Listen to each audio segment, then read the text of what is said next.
नमस्कार। आयुष्मान भव। प्रेगनेंसी का तीसरा तिमाही यानी 7th मंथ ऑनवर्ड्स एक बहुत ही क्रिटिकल टाइम होता है। जब 28 वीक्स कंप्लीट होते हैं किसी भी फीटस के, तो आप ये समझिए कि वो उस लायक हो जाता है कि अगर डिलीवरी हो जाए तो उसके लंग्स इतने परिपक्व हो जाते हैं कि वो खुद ब्रीद करके और सरवाइव कर सकता है। तो सतमासा बच्चा बहुत आप लोगों ने सुना होगा कि सतमासा बच्चा जीता है। हम लोगों में ये कहावत है कि 8मासा बच्चा नहीं जीता है, लेकिन जनरली 3rd ट्राइमेस्टर में आपको ये समझना है कि आपका बच्चा लगभग पूरा डेवलपमेंट हो जाता है। ओनली प्रॉब्लम इज कि वेट कम होता है। सतमासा बच्चा करीब 1500 ग्राम का होगा, कभी कभी वो उससे भी कम होता है, और उसके लंग्स उतने मजबूत नहीं होते हैं।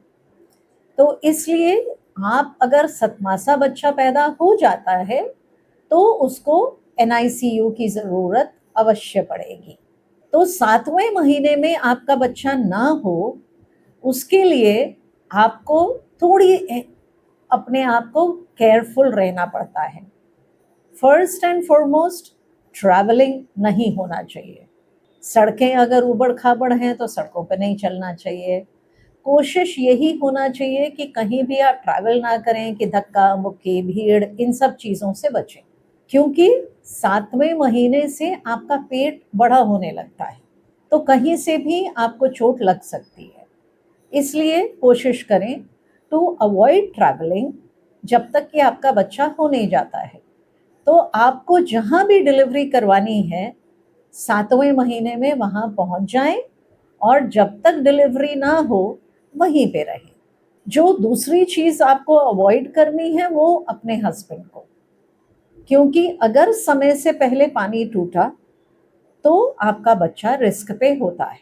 तो आखिरी तिमाही में आपको बचाव ये करना है और पूरा अपने आप को एक्टिव रखना है, क्योंकि यही टाइम है कि आप नॉर्मल डिलीवरी करवा सकती हैं। उसके लिए खूब सीढ़ियाँ चढ़ें। रात में सोना पर्याप्त होता है। कोई ज़रूरी नहीं है कि आप दिन में भी सोएं और दिन में भी आराम करें। आराम तो बैठ के भी हो सकता है, पूरा लेट के आराम करना ज़रूरी नहीं है। रात में 8 घंटे सोना पर्याप्त होता है। दिन में आप जितनी एक्टिव रहेंगी, आप जितना 2 पैरों पे रहेंगी, उतनी आसान आपकी डिलीवरी हो जाएगी। सफदरजंग अस्पताल की सीढ़ियाँ दंदनाते दंदनाते 8 महीने 7 दिन पे मैंने अपना बच्चा पैदा कर लिया। तो इसलिए सीढ़ियाँ चढ़ना हाईली रिकमेंडेड, क्योंकि जितना दिन बच्चा आपके पेट में रहेगा, अगर 10वां महीना चढ़ता है, वो एक बहुत बड़ा कारण होता है कि आपका नॉर्मल डिलीवरी नहीं होगा, क्योंकि बच्चा हो जाता है बहुत बड़ा। तो कोशिश यही करनी चाहिए कि 7वें महीने से आप खूब एक्टिव रहें, ताकि 9वें महीने में आपका बच्चा हो जाए, क्योंकि 10वें महीने में तो भैंस का बच्चा होता है ना, और हम लोग महिलाएं हैं।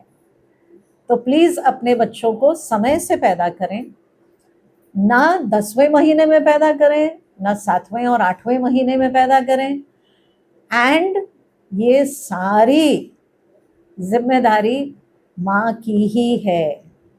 बच्चे को जिंदा रखना माँ की जिम्मेदारी है, और इसीलिए कहते हैं कि ईश्वर जहाँ नहीं हो सकता वहाँ माँ होती है। तो माँ बनिए, अपने बच्चे की रक्षा करिए। पुत्रवती भव। Reasons Ayushman Bhava.